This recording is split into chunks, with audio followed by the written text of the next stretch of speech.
नमस्कार साथियों। इन दिनों एक मुद्दा चर्चा में आया हुआ है भैया, सोना को लेकर के। और सोना जो है भारतीयों की बहुत बड़ी पसंद है, बहुत बड़ी एक उपलब्धि के रूप में है।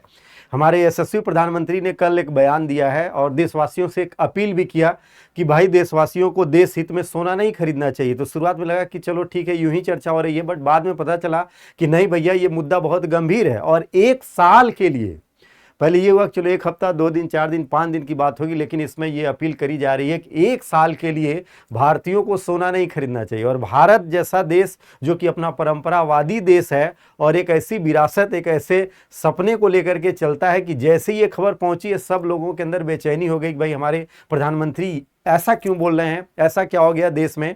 तो जी हाँ दोस्तों, इन दिनों देश में अगर देखा जाए तो परिस्थितियां वैश्विक प्रभाव से एकदम से कवरेज हो चुकी हैं और उसका प्रभाव भारत की अर्थव्यवस्था पर भी दिखाई पड़ रहा है। और जगह जगह स्लो डाउन चल रहा है। पिछले लंबे समय से इसको लेकर चर्चा तो हो रही है आर्थिक जगत में, बट चुनाव और बाकी प्रक्रियाओं में व्यस्त रहने के कारण सरकार इस पर ध्यान नहीं दे पा रही थी और सरकार ने इस बात को अब जाके उठाया। हमारा तो मानना यह है कि अगर इस मुद्दे को सरकार ने आज के 2 महीने पहले यानी मार्च के महीने में ही उठा दिया होता तो इसका प्रभाव और व्यापक होता और सरकार के इस कार्य की और ज्यादा सराहना की जाती।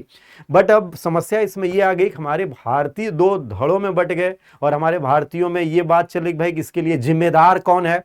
जनता इसके लिए जिम्मेदार है कि सरकार इसके लिए जिम्मेदार है। तो ध्यान रखना, ये एक ऐसा मुद्दा है, इसमें जनता और सरकार के साथ साथ वैश्विक परिदृश्य भी इसमें है।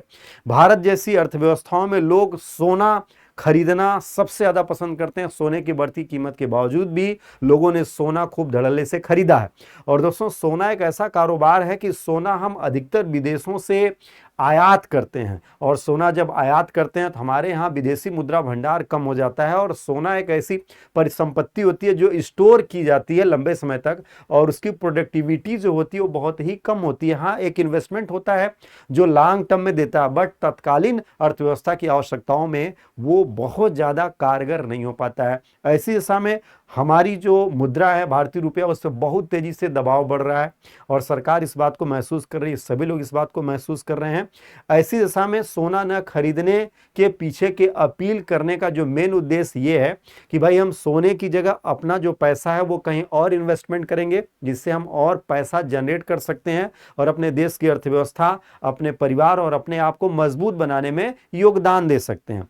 इसके अलावा अगर हम सोना नहीं खरीदेंगे तो सरकार का मानना है कि ऐसी दशा में हमारा जो विदेशी आयात है वो कम हो जाएगा और हमारे निर्यात धीरे धीरे बढ़ने लगेंगे, जो हमारी अर्थव्यवस्था के लिए फायदेमंद हो सकता है। ये तो बहुत अच्छी बात है, लेकिन ये बात इतनी देर से क्यों की गई है? ये बात बहुत पहले भी की जा सकती थी, इसका और ज्यादा मजा आता। तो इसको लेकर की है। अब जनता इसमें ये सोच रही कि भाई अगर हम एकाएक ऐसा कर रहे हैं तो फिर इसमें हमारी क्या गलती है? जनता सरकार के पीछे पड़ी हुई है, सरकार के कमियों में। जी हाँ, जिस तरीके से वैश्विक परिदृश्य बदले हैं, कहीं ना कहीं कुछ गलतियां सरकार से भी हुई हैं। इसके संबंध में हमारे खास करके जो विदेशी संबंध रहे, अगर हम विदेशी संबंधों में रूस के साथ या ईरान के साथ संबंधों को थोड़ा और मजबूत करके लेकर के चले होते तो बड़े हुए इस आर्थिक संकट में, जैसे गैस का या पेट्रोल की जो भी प्रॉब्लम देश में बढ़ी, हो सकता है कि ये समस्याएं इस लेवल तक न आई हुई होती और आर्थिक संकट का परिदृश्य इतना खतरनाक न होता जो अब इन दिनों देखने को मिल रहा है। तो जनता इसको लेकर के परेशान है, भाई सरकार ने इस पर क्यों ध्यान नहीं दिया।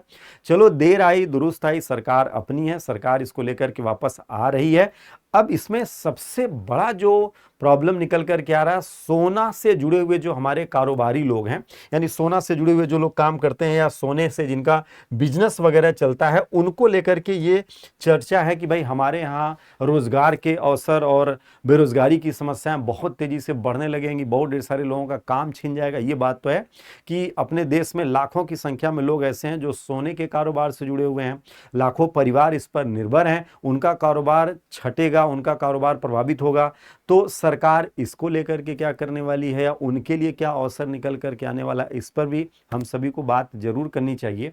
इसके अलावा भारत में सबसे बड़ी बात यह है कि भारत जो परंपरावादी देश है और परंपरावादी संस्कृति का हम लोग पुरजोर समर्थन करते हैं। इसमें शादी विवाह, विशेष अवसरों पर सोना जो होता है, मतलब अपने आप में एक पहचान के रूप में लोग भेंट करते हैं और एक सम्मान के नजरिए से लोग देखने की बात करते हैं। हैं। तो भारतीयों के दिमाग में ये भी बात अब हट गई है कि भाई हम अपने विशिष्ट प्रकार के जो शादी विवाह के कार्यक्रम करेंगे या अन्य जो कार्यक्रम करेंगे, अब उसमें सोने की जगह विकल्प क्या हो सकता है। और इसमें सोना न खरीदने की अपील को लेकर के जनता में एक आक्रोश ये भी है कि भाई सोना न खरीदने की अपील वे लोग कर रहे हैं जो लाखों का सोना पहन करके घूम रहे हैं और जनता को बता रहे हैं कि भैया सोना न खरीदो। अब ऐसे समय जनता समस्या में है और सबसे बड़ी बात यह है कि इसमें रोजगार वाले जो लोग हैं, सोने से जुड़े हुए रोजगार के मुद्दे में जो लोग फंसे हुए हैं, वो लोग इस संकट में आ गए हैं और अब उनके सामने प्रधानमंत्री की इस अपील को लेकर के जीने मरने वाली समस्या उत्पन्न हो गई है। अब वो दिन रात ये विचार कर रहे हैं भाई हमारा क्या होगा, हमारे रोजगार क्या होंगे, हमारा परिवार कैसे चलेगा। हाँ, इसके संबंध में भाई ये हो सकता है कि उनके लिए कोई और विकल्प जैसे चांदी के विकल्प हैं। अभी मान लीजिए सोना न खरीदने की बात हुई है लेकिन चांदी के रास्ते तो खुले हुए हैं, बट चांदी के कारोबार में और चांदी को लेकर के उतना ज़्यादा लोगों का रुझान नहीं रहता है, जिसको लेकर के भी एक धर्म संकट की स्थिति है। बहरहाल अभी इसको देश में लेकर के मंथन करने की आवश्यकता है, इसमें जागरूकता की आवश्यकता है। यानी सरकार को अपने प्रचार तंत्र के माध्यम से जनता को ये बताना चाहिए भाई आपको पैनिक होने की जरूरत नहीं है। आपका जो इन्वेस्टमेंट है, जो आप सोने में करना चाहते हैं, वो किसी और विधा में करिए, किसी और जगह इन्वेस्टमेंट करिए, जिससे आपको भी फायदा होगा, आपके परिवार को भी फायदा होगा और भारत की अर्थव्यवस्था को भी फायदा होगा। और वैश्विक संकट जो इसमें इजराइल और ईरान के युद्ध से क्रिएट हुआ है, उत्पन्न हुआ है, इस समस्या से हम सभी लोग शायद उबर पाएंगे, धीरे धीरे उबर पाएंगे। तो इस पे जनता के साथ बैठ करके संवाद करने की आवश्यकता, दोनों पक्षों पे जनता के साथ संवाद किया जाए और जो विवाद है उस विवाद का निपटान करते हुए सभी को एकमत होते हुए प्रधानमंत्री के इस कार्य में सभी लोग सहयोग दें भाई, क्योंकि देश में इस तरह की विषम परिस्थितियां बहुत बार उत्पन्न हुई। आप सबको याद दिला दें कि एक बार हम लोगों के यहाँ जब भारत और पाकिस्तान के बीच में युद्ध चल रहा था तो अन्न संकट उत्पन्न हो गया था।